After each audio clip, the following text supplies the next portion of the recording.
un tema que vi muy recurrente últimamente, estando mucho en cuanto a, en universidades y secundarias de Estados Unidos, más que todo es que lo he visto, es la crítica a los pensadores que han acertado en cosas, pero que socialmente eran muy malos.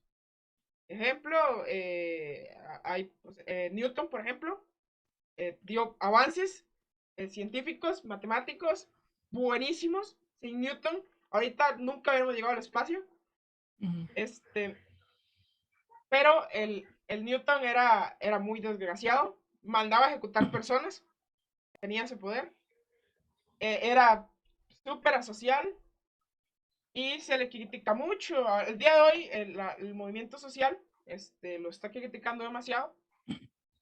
Y quiero recordar que había una propuesta para que se le diera menos importancia en las universidades, lo cual es una completa locura, es una estupidez, porque es Mm. una teoría muy importante.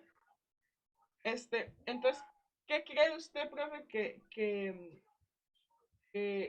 o sea, cómo cree usted que golpee esta falta de contexto histórico? Porque todo esto es una falta de contexto histórico clarísima. O sea, para mí es imposible, yo como estudiante de estudios sociales, que me encanta la historia, para mí es imposible llevar mi moral, que es subjetiva, la moral es subjetiva, mi moral y mis ideas al pasado y quererlas implantar ahí, porque era una sociedad completamente distinta, eran pensamientos completamente distintos, porque yo estoy seguro que cualquiera al día de hoy hubiera nacido en Estados Unidos en los años 1910, 1920, hubiera tenido esclavos, eso es seguro. Claro. Ahorita nos Es parece que, inmoral y un desastre y que no, pero cualquiera que hubiera nacido en ese tiempo con esa estructura social lo hubiera hecho. claro, vea, bueno, yo trato de no mencionar nombres para dejarle a la gente que investigue un poco en la historia, pero si vos analizás no solamente de Newton, sino investigás un montón, especialmente colegas míos en el área de la filosofía, pues su vida moral es un caos. Completamente. O sea, su vida moral era un desmadre, pero su vida intelectual es una belleza. Bueno, yo tengo dos aspectos acá. Eh, con lo que planteabas ahorita, yo creo que un detalle es que la moral no puede ser subjetiva, tiene que ser objetiva. Ahí hay un pequeño detalle. Luego, eh, objetiva, aunque sea el sujeto el que la interpreta y la vive, ¿verdad? Pero el sujeto tiene que tratar de ser lo más objetivamente posible. Y lo otro es que, digamos, si nosotros empezamos a hacer eso, entonces terminamos, eso que vos me acabas de contar, se le llama anacronismo, que es leer los acontecimientos antiguos con las ideas del hoy. Pues obviamente no van a calzar.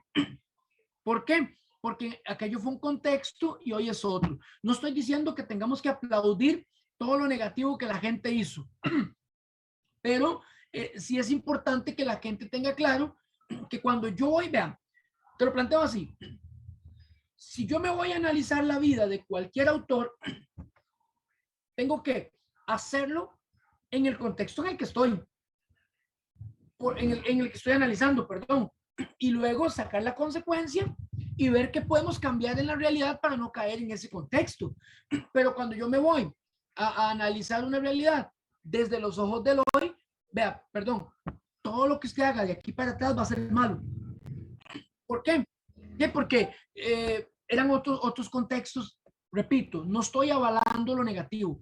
Lo que estoy diciendo es que para poder hacer una buena lectura de la realidad, yo tengo que contextualizar, valga la situación, el contexto en el que estoy trabajando. Entonces, vos vas a encontrar infinidad de pensadores que tenían muchas situaciones. Pero cuando yo contextualizo y yo comprendo, me doy cuenta.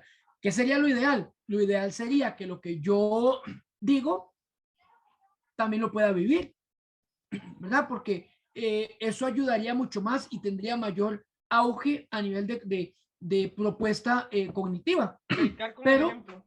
claro, claro, pero no es tan fácil lograr eso. Eh, Por ejemplo, mi abuelo siempre me decía, no fume porque eso da cáncer. Pero mi abuelo nunca soltó el cigarro. Entonces él me lo decía, pero es que yo te lo digo porque lo estoy viviendo. Y entonces yo dije, bueno, y de verdad murió de cáncer. Entonces, al final uno dice, bueno, el viejo tenía razón. Hoy, pues yo respeto y todo, pero yo no me llevo un cigarrillo a la boca. ¿Por qué? Bueno, porque vi la consecuencia. Pero si hubiera sido por el ejemplo de mi abuelo, yo ahorita me fumaría 3 paquetes. O sea, en esta conversación estuviera ahorita ansioso, podría fumarme unos cuantos cigarrillos. ¿Por qué? Pero cuando nosotros acompañamos digámoslo así, el consejo con vivencia, es mucho más profundo. ¿Qué pasa con nosotros? Nosotros damos pensamiento, ideas. Nosotros no obligamos a nadie, porque esto es diferente a la religión.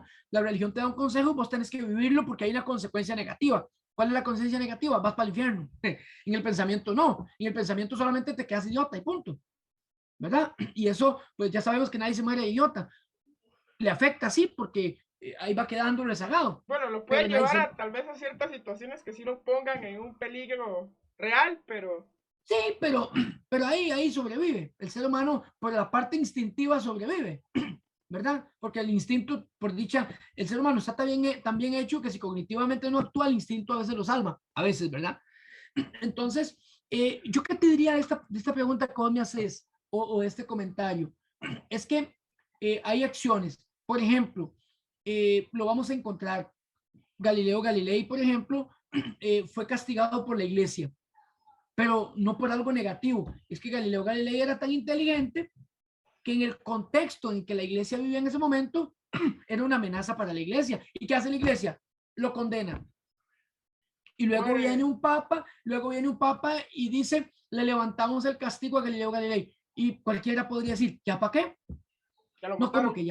como que ya para qué? Si al final de cuentas eh, no fue por algo malo que hizo. Su propuesta hoy la tenemos. Eh, Otro caso que a mí me encanta, yo estuve leyendo un poco, por ejemplo, en Nicaragua con Ernesto Cardenal, un sacerdote, poeta y escritor bastante interesante, muy controversial, por cierto, muy controversial, pero un tipo muy inteligente, muy brillante.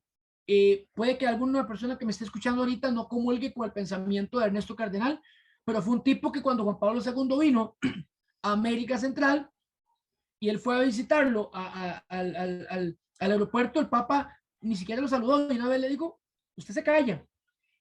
Y se dio la censura al pensamiento de Ernesto Cardenal. Eh, el tipo pues medio hizo caso, pero siguió hablando. Ahorita antes de morir, el Papa Francisco pide perdón.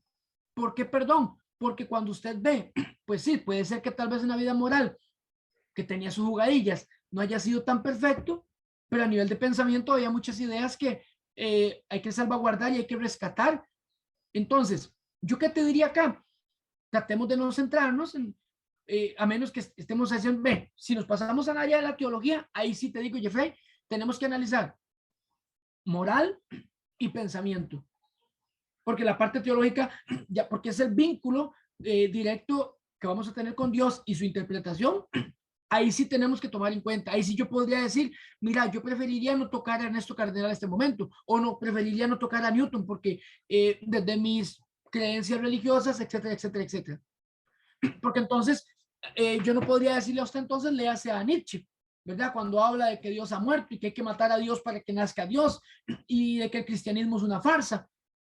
Pero si lo hacemos filosóficamente, a mí no me interesa si Nietzsche es ateo o no, si cree en Dios o no, a mí eso no me interesa. A mí me interesa saber que Nietzsche tiene una propuesta de pensamiento bastante interesante y progresista, aunque él haya terminado loco.